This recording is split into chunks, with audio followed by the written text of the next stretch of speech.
तो मूवी की शुरुआत होती है हमारे टकले भाई फ्रैंक से, जो कि पहले स्पेशल फोर्स का एक सोल्जर हुआ करता था, लेकिन अभी वो सदर्न फ्रांस में रहकर एक ड्राइवर की जॉब करता, जिसमें उसका काम ट्रांसपोर्टर का था। तभी एक दिन वो अपनी जॉब के लिए निकला, जिसमें उसे 3 लोगों को ट्रांसपोर्ट करना था, जो कि एक प्राइवेट बैंक से चोरी करके भाग रहे थे। तब उन सबके पास गन भी थी, जिससे फ्रैंक को बिल्कुल फर्क नहीं पड़ा, क्योंकि उसका काम सिर्फ जॉब पूरी करके अपने पैसे लेना था। लेकिन उसके इस धंधे में 3 रूल भी थे, जिसमें पहला कि डील कभी चेंज नहीं होगी, दूसरा कि नाम नहीं पूछा जाएगा, और तीसरा ट्रांसपोर्टर का पैकेज नहीं खोला जाएगा। ठीक है, तो तीनों रूल समझने के बाद द एक्सप्लेनर्स कल्ट इंट्रोड्यूस करते हैं ट्रांसपोर्टर। तो अब जब फ्रैंक ने देखा कि ये लोग 4 आदमी हैं, तो उसने इस गाड़ी को चलाने से ही मना कर दिया, क्योंकि डील के हिसाब से यहाँ सिर्फ 3 आदमी ही रहने चाहिए थे। जो सुनकर इस गैंग का लीडर फ्रैंक पर ही अपनी गन पॉइंट करने लगा कि टकले चुपचाप गाड़ी चला ले, वरना इस गाड़ी में 5 की जगह सिर्फ 4 ही रह जाएंगे। लेकिन फ्रैंक एकदम शांत रहा, जैसे उसे किसी से कोई फर्क ही न पड़ रहा हो। इवन उसने ये भी कह दिया कि अगर ज्यादा वेट होगा तो मेरे यहाँ से भागने के प्लान में दिक्कत आएगी।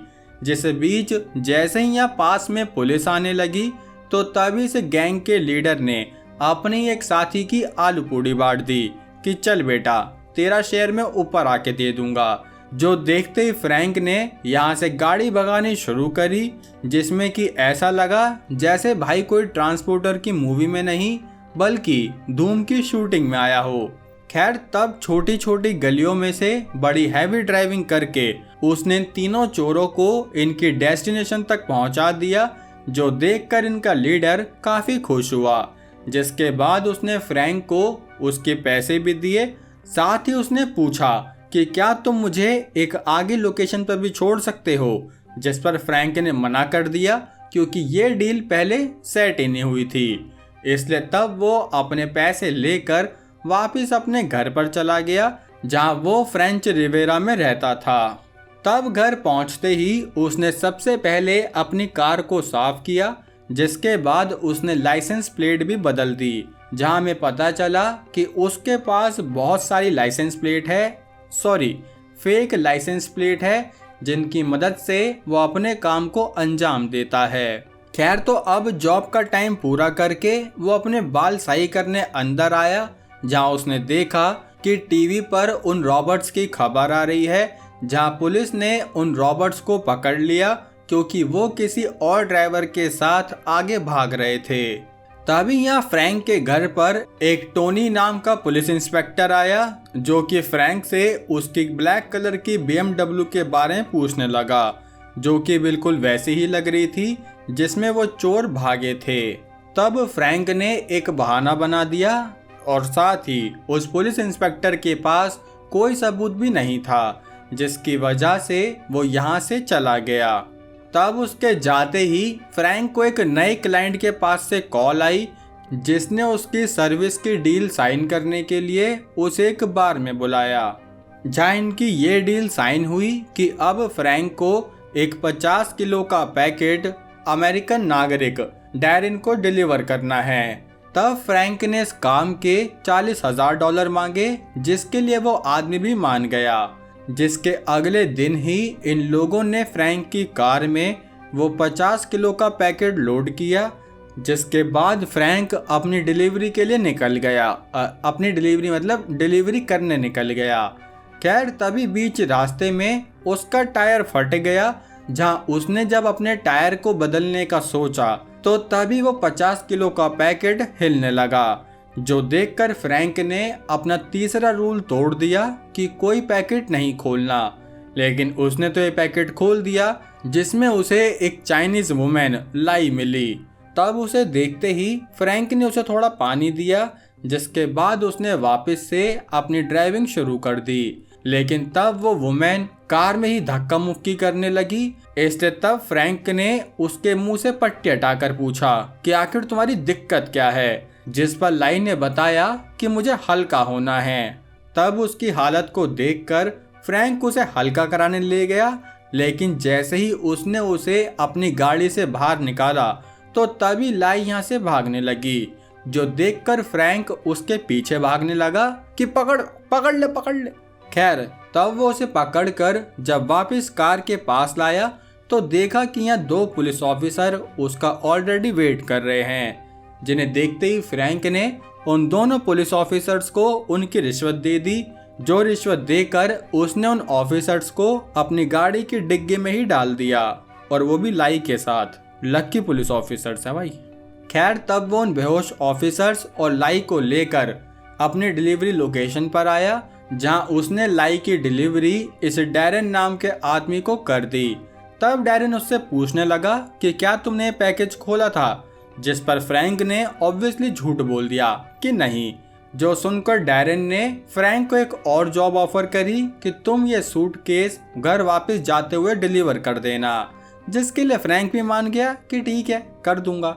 लेकिन जैसे ही फ्रैंक ने अपनी गाड़ी बीच में रोकी, क्योंकि भाई खाना पीना भी जरूरी था ना, और साथ में पुलिसमैन को भी खिलाना पिलाना जरूरी है, तो इसलिए जैसे ही वो उनके लिए भी खाना पानी लेके जाने लगा तो तभी उसकी गाड़ी में तेज धमाका हुआ, जिसकी वजह से उसकी गाड़ी में बेहोश 2 पुलिसमैन भी मर गए। तब वो ये कांड समझ गया कि आखिर इसमें डैरेन का हाथ है, क्योंकि उसने ही फ्रैंक को वो सूटकेस डिलीवरी के लिए दिया था। इसलिए तब फ्रैंक बहुत गुस्से में डैरेन से अपना बदला लेने पहुंचा, जहां उसने वापस से डिलीवरी लोकेशन पर पहुंचकर डैरेन के आदमियों पर अपना गुस्सा निकालना शुरू किया। तब फ्रैंक ने यहाँ से एक कार भी चुरा ली, जहां आगे जाकर उसने देखा कि इस कार में तो लाई भी बंधी हुई है, जिसे देखते ही उसने कार से बाहर निकाला कि आउट, अपन सख्त लौंडे हैं। लेकिन आगे जाकर उसने सोचा कि मदद कर देनी चाहिए यार, इसलिए तब वो वापस से लाई के पास आया, जहां वो लाई को लिफ्ट देकर उसे अपने ही घर में ले आया। जहां घर में आते ही सबसे पहले उसने लाई को थोड़ा खाना पानी दिया, साथ ही वो बोला कि आज रात तुम यहाँ रुक सकती हो, लेकिन अगली सुबह अपनी शक्ल में मत दिखाना। तब उस रात फ्रैंक के सोते ही लाई उसका सामान चेक करने लगी, सामान मतलब उसके घर का सामान वगैरह चेक करने लगी, जिस बीच उसे पता चला कि फ्रैंक एयरफोर्स का एक हाईली ट्रेन सोल्जर है, जिसकी वजह से उसे फ्रैंक पर भरोसा हो गया। दूसरी तरफ डैरेन अपने टूटे फूटे आदमियों से सारी जानकारी लेने पहुंचा, तो पता चला कि ये अटैक उन पर फ्रैंक ने ही किया था, जो सुनते ही डैरेन ने अपने आदमियों को यहीं मार दिया, ताकि उसकी इलीगल एक्टिविटी के बारे में पुलिस तक कोई भी इंफॉर्मेशन ना जा पाए। अब अगली सुबह ली ने फ्रैंक के लिए नाश्ता पानी बनाया, क्योंकि उसकी माँ ने भी यही समझाया होगा कि मर्द के दिल का रास्ता उसके पेट से होकर जाता है। हालांकि पेट नीचे है और दिल ऊपर, तो पता नहीं कौन सा खाना कौन से रास्ते से होकर जाएगा। खैर तभी यहाँ वो डिटेक्टिव टॉमी आ गया, जो दोबारा से फ्रैंक पर शक करने लगा, क्योंकि उसकी कार में 2 जले हुए पुलिस ऑफिसर मिले थे। तब फ्रैंक ने दोबारा झूठ बोला कि मैं तो अपने एरिया में ही नहीं था, साथ ही मेरी कार भी चोरी हो गई थी, जिस पर टॉमी को घंटा विश्वास नहीं हुआ, तो इसलिए वो उससे और भी सवाल पूछने लगा, जो देखकर ली ने फ्रैंक का साथ दिया कि मैं इसकी नई गर्लफ्रेंड हूँ, और भी वो बहुत कुछ बकैती करने लगी, जो सुनकर टॉमी समझ गया कि हाँ शायद फ्रैंक की तो कोई गलती नहीं है। जिसके बाद फ्रैंक ने ली से कहा कि तुम भी इस घर को छोड़कर निकल जाओ, जो सुनकर ली इसके साथ कलेश करने लगी, तो तभी यहाँ डैरेन के आदमियों ने फ्रैंक के घर पर अटैक कर दिया। और ये अटैक तो देखो भाई साहब, पहले गन फायर से अटैक हो रहा है, फिर ये तो मिसाइल बॉम्ब, अबे भाई आतंकवादी हो क्या। खैर तब इन्होंने एक फायर मिसाइल से फ्रैंक का पूरा घर डिस्ट्रॉय कर दिया, जहाँ इन्हें लगा कि फ्रैंक मर गया। लेकिन फ्रैंक तो ली के साथ अपने इमरजेंसी डाइविंग गियर पहनकर यहाँ समुद्र में निकल गया, जहाँ वो तैरते तैरते उस घर के मलबे और किसी भी अटैक से बच गया। तब अगले दिन इन्हें दोबारा से पुलिस स्टेशन में टॉमी ने बुलाया कि भैया क्या चक्कर है, कभी तुम्हारी गाड़ी चोरों से मिल रही है, कभी तुम्हारी गाड़ी में पुलिस ऑफिसर मिल रहे हैं, कभी तुम्हारा घर ही उड़ जा रहा है। जो सुनकर फ्रैंक ने दोबारा झूठ बोला कि मेरा इस अटैक से कोई कनेक्शन नहीं है, इवन मैं और लाई तो स्विमिंग एरिया में एंजॉय कर रहे थे। जो सुनकर टॉमी बस यही कहने वाला था कि बस भैया इतना ही पागल नहीं हूँ मैं, लेकिन तभी उसे एक पुलिस ऑफिसर ने बताया कि आपको कमिश्नर बुला रहे हैं। जो सुनकर टॉमी कमिश्नर से मिलने गया तो लाई उसका लैपटॉप देखने लगी, जहाँ उसने टॉमी के कंप्यूटर से डैरिन की सारी इंफॉर्मेशन देखी, तो वो इंफॉर्मेशन फ्रैंक ने भी पढ़ ली। तभी यहाँ टॉमी भी आ गया, जिसे फ्रैंक के खिलाफ कोई सबूत नहीं मिला, तो इसलिए उसने फ्रैंक को यहाँ से जाने दिया। जिसके बाद फ्रैंक ने भी सोचा कि शायद डैरिन को लग रहा होगा मैं मर गया हूँ, तो चलो इस मैटर को यहीं खत्म करते हैं। इवन मैं तो अब अपना दूसरा घर बना लूंगा, जहाँ से मेरी एक नई जिंदगी शुरू हो जाएगी। लेकिन तब लाई ने उसे बताया कि डैरिन एक ह्यूमन ट्रैफिकर है, जो कि 400 चाइनीज पीपल को बेचने वाला है, जिसमें उसके फादर और बहन भाई भी शामिल है। इसलिए चाहे कुछ भी हो जाए, वो अपने डैड और अपने सिबलिंग्स को बचा कर रहेगी। मतलब बाकी के लोग बिक जाए तो बिक जाए। वाह भाई क्या दोगलापन है। खैर तब फ्रैंक ने भी उसकी मदद करने का फैसला किया, ताकि फिर वो उसके फादर से रिश्ते की बात कर सके। खैर तो अब ये दोनों डैरिन के ऑफिस में पहुंचे, जहां उसके ऑफिस में ही इन्होंने उसी में एक घूसा भर दिया कि बताओ वो 400 चाइनीज पीपल वाला कंटेनर कहां पर है। लेकिन जब डैरिन ने अपना मुंह नहीं खोला तो ली खुद ही यहाँ की सारी फाइल चेक करने लगी। तब डैरिन फ्रैंक से बोला कि इस ली का बाप पार्क तो खुद एक ह्यूमन ट्रैफिकर है। जो सुनकर फ्रैंक को अजीब सा फील हुआ कि हैं, ये तो बोली थी कि मेरा बाप बिकने वाला है, पर वो तो बेचने वाला है क्या। जिस सोच के बीच ही यहाँ पार्क भी आ गया, जिसने अपनी गन फ्रैंक पर पॉइंट कर दी। तब ली ने अपनी गन अपने बाप पर ही पॉइंट करी, लेकिन वही है अपने बाप पर कब तक ही पॉइंट कर लेगी। इसलिए जैसे ही उसने अपना वेपन नीचे किया तो तभी पार्क के आदमियों ने फ्रैंक को पकड़ लिया। जिसके बाद डैरिन ने बताया कि उस कंटेनर में 400 नहीं बल्कि 395 आदमी हैं। तभी दूसरी तरफ टॉमी ने जब अपने कंप्यूटर पर डैरिन की इंफॉर्मेशन देखी तो वो समझ गया कि लाई और फ्रैंक उससे कुछ छुपा रहे हैं। इसलिए वो यहाँ से डैरिन के ऑफिस में पहुंचा तो वहाँ फ्रैंक एकदम बेहोश पड़ा हुआ था। तब टॉमी को देखते ही पार्क और डैरिन ने फ्रैंक पर इल्जाम लगा दिया कि फ्रैंक लाई को किडनैप करके हमें ब्लैकमेल कर रहा था।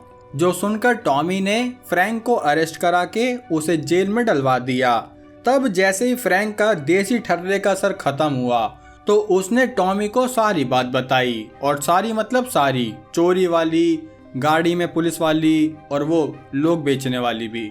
जो सुनकर टॉमी समझ गया कि इस सारे केस में डैरिन और पार्क मिले हुए हैं, तो इसलिए उसने फ्रैंक के साथ एक प्लान किया कि तुम मुझे अपनी बंदी बनाकर यहाँ से भाग जाओ। जो सुनते ही फ्रैंक ने टॉमी को अपनी बंदी बनाया, जिसके बाद वो इस जेल से भाग निकला। तब शाम होते ही वो डैरिन के अड्डे पर आया, जहाँ से वो लोगों के कंटेनर को आगे भेजने वाला था।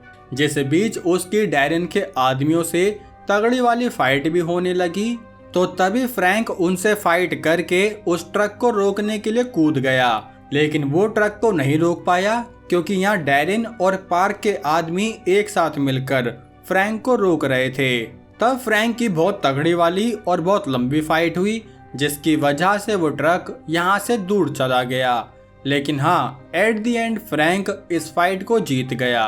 पर उसके जीतते ही डैरिन ने अपने और भाड़े के टट्टू भेज दिए, जिन्हें देखते ही फ्रैंक पानी में कूद गया कि बस भाई और न लड़ा जा रहा मेरे से, इतनी भी फीस नहीं दी मुझे। खैर अब वो एक पुरानी कार चुरा कर उस ट्रक का पीछा करने लगा, जिस पर वो 400 लोगों वाला कंटेनर फिक्स था। पर सुबह तक उस ट्रक का पीछा करते करते इस कार के कुत्ते फेल हो गए, जिसकी वजह से इसने यहीं दम तोड़ दिया।